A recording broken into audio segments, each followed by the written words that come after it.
ప్రార్థన చేసుకుందాం. ప్రేమగల తండ్రి, జీవగల దేవ, వందనాలు ప్రభువా, స్తోత్రాలు.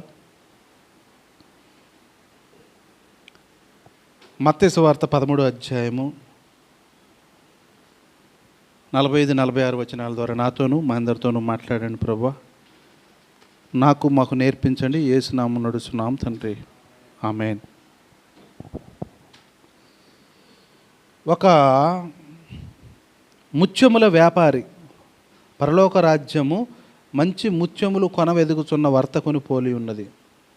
వర్తకుడు అంటే, వర్తకము అంటే బిజినెస్.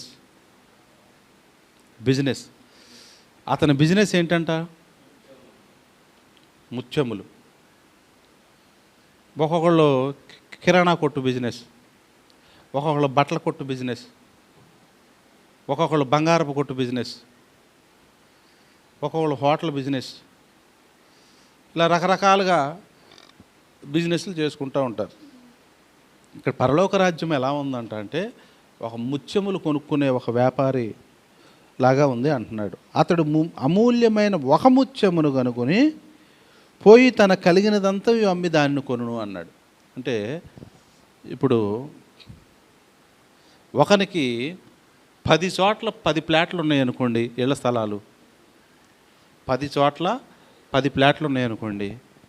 ఈ 10 ప్లాట్లు అమ్మి ఒక మంచి స్థలం కొన్నాడంట. అమూల్యమైన ఒక ముత్యమును కనుగొని, అంటే అది అమూల్యమైందంట ఒకటి. అంటే ఎక్కడ ఉంటుంది అది అంటే, నేషనల్ హైవే 4 రోడ్ల మధ్యలో, 4 రోడ్డు పక్కన ఒక బ్రహ్మాండమైన మొక్క అయి ఉంటుంది. అది ఒక బ్రహ్మాండమైన ఒక 10 సెంట్లు మొక్కో, లేకపోతే ఒక 20 సెంట్ల మొక్కో, ఒక అరెకరం అయి ఉంటుంది. ఆయనకి అక్కడక్కడ ఉన్నాయి అన్ని 10 చోట్ల అమ్మేసి ఇక్కడ మెయిన్ రోడ్డు హైవే పక్కన కొనుక్కున్నాడు ఒకడు. అప్పుడు మనం ఏమంటామంటే వాళ్ళని, అవన్నీ పిచ్చాపాటి అనుకుంటే అవి 10 కొన్నా దీనికంటే అవన్నీ ఎక్కువేం కాదు, ఇదే బ్రహ్మాండం, అందుకనే ఆయన 10 చోట్ల ఉన్నాయి అమ్మి ఇక్కడ కొన్నాడు, లేదా పిచ్చోడేంటి అని మనం అనుకుంటాం. అవునా అని మనం అనుకుంటాం. 10 చోట్ల 10 స్థలాలు అమ్మి, లేదా ఇళ్ళు అనుకోండి 10 ఇళ్ళు అమ్మి ఒక ఇల్లు బ్రహ్మాండమైన ఇల్లు కొన్నాడంటే అర్థం ఏంటి? ఆ ఇల్లు ఎంత బాగుంటే కొంటాడు, ఆ స్థలం ఎంత బాగుంటే కొంటాడు. మన దగ్గర ఇంట్లో బంగారు పొంగరాలు బుట్ట ఏంటేంటో చిన్న అన్నీ వేసేసి ఒక్కోసారి పోగేసి ఒక మంచి చైన్ చేపించేసుకుంటాం. అవునా? అంటే అవన్నీ అవసరం లేదు, దానికంటే ఇది విలువైందని. స్థలానైనా ఇళ్ళైనా అయినా అంతే. అలాగే ఇప్పుడు ఈ పరలోక రాజ్యము అలా ఉంది అంటున్నాడు. అలా ఎలా ఉంది? అలా ఉండటమేంటి? పరలోక రాజ్యం ఏంటి? ఈ 10 స్థలాలు ఈ ముత్యాలు అమ్మటం ఏంటి? ఒక ముత్యం కనుక్కొని అది కొనుక్కోవటం ఏంటి అని అంటే, దాని యొక్క భావం ఏమిటంటే, ఒక అమూల్యమైన ముత్యమును కనుకొని అంటే భూలోకములో సంఘమును కనుకొని, ఇది సంఘము అమూల్యమైనది, మనము దేవునికి చాలా విలువైన వారము. ఇక మిగతా వాటి అన్నిటికంటే 10 స్థలాలు అమ్మేశాడు ఈజీగా. అమ్మేటప్పుడు బాధపడలా. ఆ వ్యాపారి 10 స్థలాలు అమ్మి ఒక స్థలం కొనేవాడు. ఈ అమ్ముతుంటే అయ్యో నేను అమ్ముతున్నాను ఏంటని బాధపడతాడా? బాధపడ్డావు. ఎందుకని? దీనికంటే బ్రహ్మాండమైంది మనకు పెరుగుతుందన్న సంతోషంతో ఇవన్నీ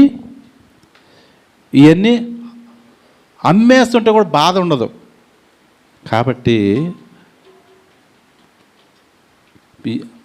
దేవుడు కూడా, దేవుని చుట్టుపక్కల ఉన్న విశ్వం అంతాలో కూడా ఎన్నున్నా వాటన్నిటినీ వదిలేసి, వాటన్నిటినీ అమ్మేసి, అవి ఉన్నా లేకపోయినా పర్వాలేదు అనే భావంతో కలిగి ఈ భూలోకానికి అన్నిటినీ విడిచిపెట్టి ఇక్కడికి వచ్చాడు. వచ్చి దీన్ని కనుగొని, దీన్ని సంపాదించుకొని సంతోషంగా వెళ్ళాడు. సంతోషంగా వెళ్ళాడు. ఎక్కడ సంపాదించుకుని ఇంకా అవ్వలేదుగా, ఇంకా అప్పుడే కన్యక తయారైందా? మరి సంపాదించుకోవటం ఏంటి?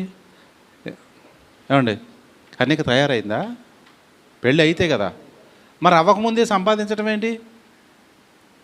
అవ్వకముందే పెళ్లి కూతురు ఎక్కడ తయారైంది అంటే మన భాషలో ఏదో ప్రదానం చేయబట్టము, నిశ్చితార్థం చేసుకోవటము, ఏదో కాయపరుచుకొని నిన్న పవన్ చెప్తున్నాడు, ఇంకా 18 ఏళ్ళు నిండక ముందే ఎవరో మీ అమ్మాయి నాకు కావాలి, మా అబ్బాయికి మేము పెళ్లి చేసుకుంటామని నిశ్చితార్థాలు అన్నీ జరుపుకుంటున్నారంట. ఎందుకని? బుక్ చేసుకుంటున్నారు, ఖర్చీఫ్ వేసుకుంటున్నారు. ఆర్టీసీ బస్సు సీట్లో ఏ ఖర్చీఫో గుడ్డో సంచో వేసినట్టు, ఖర్చీఫో గుడ్డో సంచో వేసిన తర్వాత ఇక మనం ఎగబడం బస్సు ఎక్కటానికి. అవునా? అందరిని ఎగబడినాయి అని తర్వాత మనం నిదానంగా ఎక్కుతాం. మన గుడ్డ మనం చూసుకుంటూ ఉంటాం. ఎవడన్నా వచ్చి మళ్ళీ అది తీసి టక్కన కూర్చుంటాడేమోనని మనం ఒక్క అంట అది కూడా కన్నేస్తానే ఉంటాం. అవునా? అది కన్నేస్తానే ఉండదు, వెయ్యాలి కూడా, లేకపోతే ఉండదు. కాబట్టి దేవుడు కూడా అనేక విశ్వంలో అనేకమైన రాజ్యాలు, అనేకమైన గ్రహాలు ఇవన్నీ ఉండగా వాటిని పట్టించుకోకుండా వాటిని వదిలేసి నాకు సంఘ కన్యక కావాలని మన మీద దృష్టి పెట్టాడు దేవుడు. హల్లెలూయా, హల్లెలూయా. అది వర్తకుని పోలి ఉన్నది అని చెప్పడానికి ఇదొక మంచి ఉదాహరణ. అందుకని పరలోక రాజ్యము మంచి ముత్యములను కొనవెదుగుతున్న వర్తకుని పోలి ఉన్నది. అతడు అమూల్యమైన ఒక ముత్యమును కొనుగొని పోయి తనకు కలిగినదంతయు అమ్మి దానిని కొనును. కాబట్టి మనము భూలోకము అనేది దేవుడికి చాలా ఇష్టము. దేవుడు ఏర్పాటు చేసుకున్న ఇదొక గ్రహము. అందుకని దేవుడు తన పోలిక చొప్పున నరులను నిర్మించెను. ఎవరిలాగా చేసుకున్నాడంట? దేవుని పోలికగా. ఇప్పుడు జేజీని చూసి జేజీని కానీ ఎవరినైనా మనలో ఎవరిని చూసి అయినా దేవుడు ఎట్టుంటాడంటే ఇది ఎట్టుంటాడు. ఒక ముక్కు, 2 కళ్ళు, నోరు, మెదడు, జ్ఞానము, 2 చేతులు, 2 కాళ్ళు అన్నీ మనకులాగానే ఉంటాయి. కాబట్టి మనిషిని చూస్తే దేవుడు ఎట్టుంటాడని చెప్పేయచ్చు. అదే ఇంకో గ్రహంలో ఇంకొక జీవిని చూస్తే అట్లా ఉండడం. ఇంకొక జీవి మనలాగా ఉండడం. వాడికి ముక్కు వంకరు, మూతి వంకరు, అసలు ఒక్కాలే ఉండొచ్చు, ఒక చెయ్యే ఉండొచ్చు, ఒక కన్నే ఉండొచ్చు. రకరకాలుగా ఉంటున్నారు మిగతా వాళ్ళన్నీ అన్ని ప్రపంచాల్లో. కానీ మనకు మాత్రం దేవుడు ఎట్టున్నాడో మనల్ని అట్ట చేసుకున్నాడు. ఇలా చేసుకున్నప్పుడు సాతాను అనేవాడు ఒక కుట్ర పన్నుతూ ఉన్నాడు. నేను మొన్న ఫోన్లో యూట్యూబ్లో ఒకటి చూశాను. ఒక చెట్టు నాకంటే లావు ఉంది, చాలా లావు ఉంది. ఇంచుమించుకు దయప్రసాద్ బ్రదర్ అంత లావు ఉంటుంటుంది. ఆ చెట్టుని ఏనుగు తొండంతో ఇలాగ ఊపి ఇరిచేసింది. చూసారా మీరు? అదే ఎప్పుడు నేను అని సేవ్ చేసుకుందాం అనుకున్నా. నేను ఆ వీడియోని చూసినప్పుడు సేవ్ చేసుకుందాం అనుకున్నా. అంతలావు తిరిగిపోయింది. ఏనుగు బలం ఎంతో విపరీతం అన్నమాట. వామ్మో అనుకున్నా. పెద్ద చెట్టుని తొండంతో ఇరిచేసింది. కానీ ఇప్పుడు దాని గొడవ ఎందుకయ్యా అని అంటే చెప్తున్నా. ఇప్పుడు దాని గొడవ ఎందుకంటే చెప్తున్నా. దాని కాలుకి ఒక గొలుసు కట్టి అదే చెట్టుకి కట్టేశారనుకో దాని బలం దానికి ఎంతో తెలియదు. ఇక ఓహో నన్ను దేనిలో కట్టేశారు. అసలైతే ఆ చెట్టు కంటే ఈ గొలుసుని తెంపటం ఈజీ.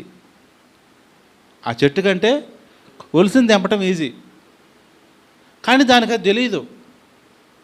నన్నేంటో కట్టేశారు అని చెప్పి కట్టే ఉంటుంది, కానీ దాని బలం ప్రయోగించదు. కాబట్టి సాతాను కూడా ఒక గొలుసు లాంటోడు. మన బలాన్ని, మనకున్న సామర్థ్యాన్ని ఒక చిన్న గొలుసు, ఒక చిన్న ఉపాయం చేత కట్టేసినప్పుడు మనం ఆ బందీలో పడిపోయి ఉంటాం. అసలైతే మనం బలవంతులమే. మనం ఎవరము? ఎందరు దేవుని అంగీకరించారో వారందరూ దేవుని కుమారులు అనబడరు. హల్లెలూయా. మనం అలాంటి వాళ్ళం. మనం బలవంతులం, దేవుని కుమారులం మనం. దేవుని కుమారుడు అంటే మాటలా? విశ్వానికి బ్రహ్మాండమైన కుమారులు మనం. మనల్ని మనం మర్చిపోయి మనం ఏదో పిచ్చాపాటి వ్యవహారాల్లో పడిపోయి దేవుని పరలోకాన్ని, దేవుని గొప్పతనాన్ని, దేవుడు ఎలాంటాడో దాన్ని తెలుసుకోవడం మర్చిపోయి ఈ గొలుసు వ్యవహారంలో పడిపోయాం. గొలుసు ఏం చేసింది? ఏనుగు కాలుకు కట్టేసరికి ఓహో నేను బందీ అయిపోయాను, ఇక నేను ఇంతే తప్పదనుకుంటుంది. చెట్టునే ఇరిచేయగలదు, గొలుసుని ఒక్క తాడుతో ఇలా కనగలదు. ఏదైనా కార్లు లారీలు వెళ్తుంటే ఏనుగు దెబ్బకు ఇట్లా లేపేస్తుంది, ఊరికి నేను ఉఫ్ అని లేపేస్తుంది. గొలుసు తెగ్గొట్టుకోలేదా? గొలుసు తెగ్గొట్టుకోలేదా? కారు మీద ఏనుగు కాలెట్టేసిందంటే చపాతీ అయిపోద్ది. కారు ఏమైపోద్ది? చపాతీ అయిపోద్ది. అంత బలము. సో కాబట్టి మనం కూడా దేవుని కుమారులం మనం. హల్లెలూయా. మన ఈ సాతాను వాటికి వీటికి చిన్న పిల్ల పిసుక వీటి వాటికి మన అనవసరంగా అందులో చిక్కబడిపోతున్నాం. ఏనుగు ఎట్ట చిక్కబడిపోతుందో అలా. కాబట్టి దేవుడు మరలా చెప్తున్నాడు ఈరోజు, మంచి ముత్యం అంట. ఎలాంటిది? మిగతా 10-20 ముత్యాల కంటే కూడా మనము మంచి ముత్యము గలవారం. అలాంటి వాళ్ళం అంట మనం. మనల్ని ప్రేమించి దేవుడు అన్నిటిని వదిలేసి ఇక్కడికి వచ్చాడు. ఇది గ్రహించిన వాడు మోషే, ఇది గ్రహించిన వాడు అబ్రహాము. ఏదైతే గ్రహిస్తామో, ఓహో మనం మన ఏనుగు బలం అంతని దానికి అర్థమైందో, ఆ చెట్టుని లెక్క చేయదు, గొలుసుని లెక్క చేయదు. మోషే ఏమి లెక్క చేయదు తెలుసా? రాజుగారి కుమార్తె యొక్క కుమారుణ్ణని అనిపించుకొనటానికి. ఎందుకని?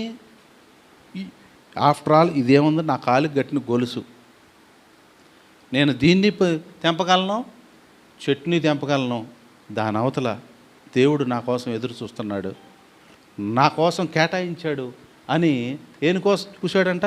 చూడండి, అది ఎబ్రిల్ రాసిన పత్రికేనా? ఏని కోసం చూశాడంట ఆయన మోషే?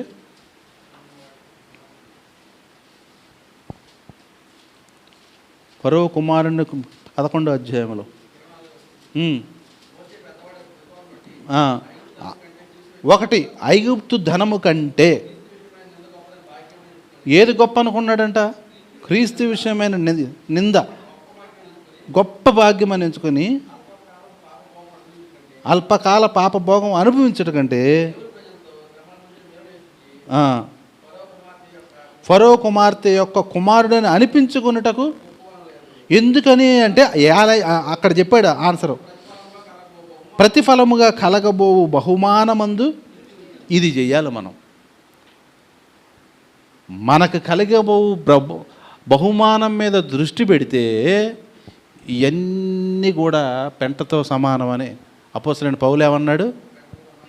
ఇవన్నీ కూడా పెంటతో సమానమని ఎంచుకున్నాడు. ఎప్పుడు ఎంచుకుంటారు ఇవన్నీ ఎప్పుడు జరుగుద్ది అంటే, ఎందుకనగా ఏలయనగా అతడు ప్రతిఫలముగా కలగబోవు బహుమానమందు దృష్టి పెట్టినోడికే ఇదంతా కనపడుద్ది, ఇదంతా ఒట్టిదే అని కనపడుద్ది. కాబట్టి మోషే ఏం చేశాడంటే, ప్రతిఫలముగా కలగబోవు బహుమానం చూశాడు. అంటే నా స్టేటస్ అక్కడేంటో చూశాడు. మోషే యొక్క స్టేటస్ నేను పరలోకములో చూశాడు. చూసిన తర్వాత ఇదంతా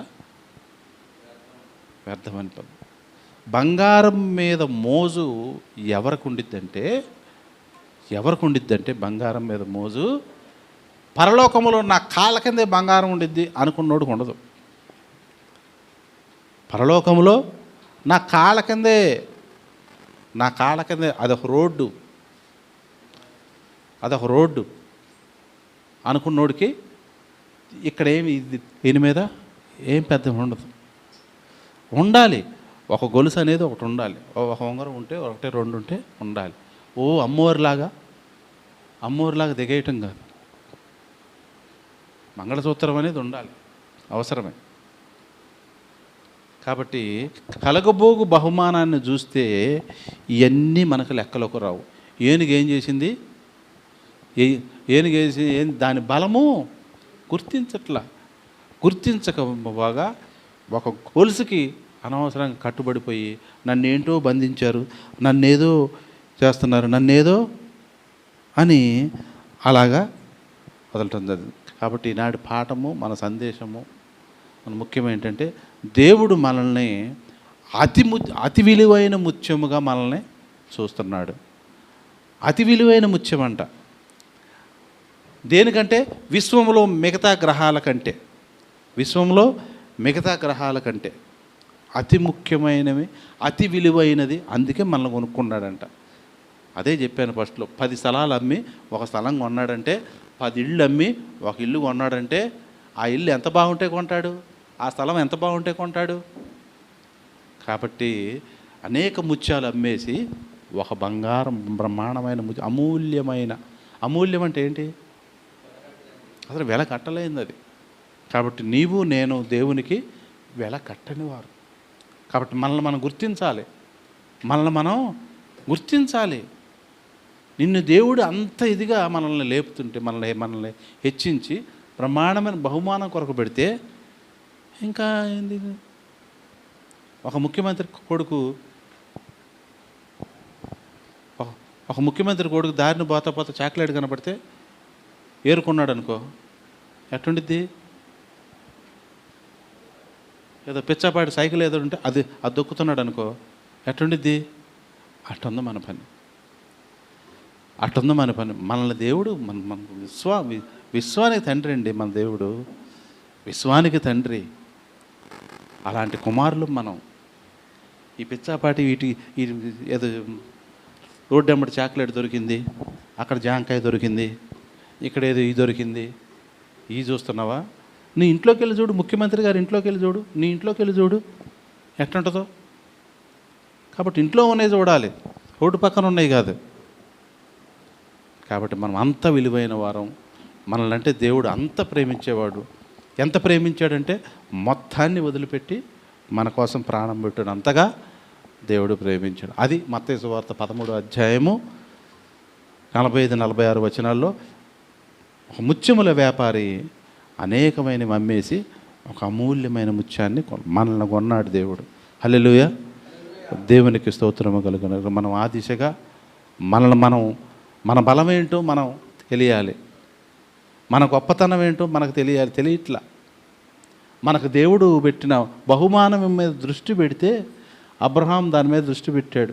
ఈ 11వ అధ్యాయంలో ఉన్న వాళ్ళందరూ ఏం చేశారు, కలగబో బహుమానం మీద దృష్టి పెడితే ఇవన్నీ పెంటగా కనపడతాయి.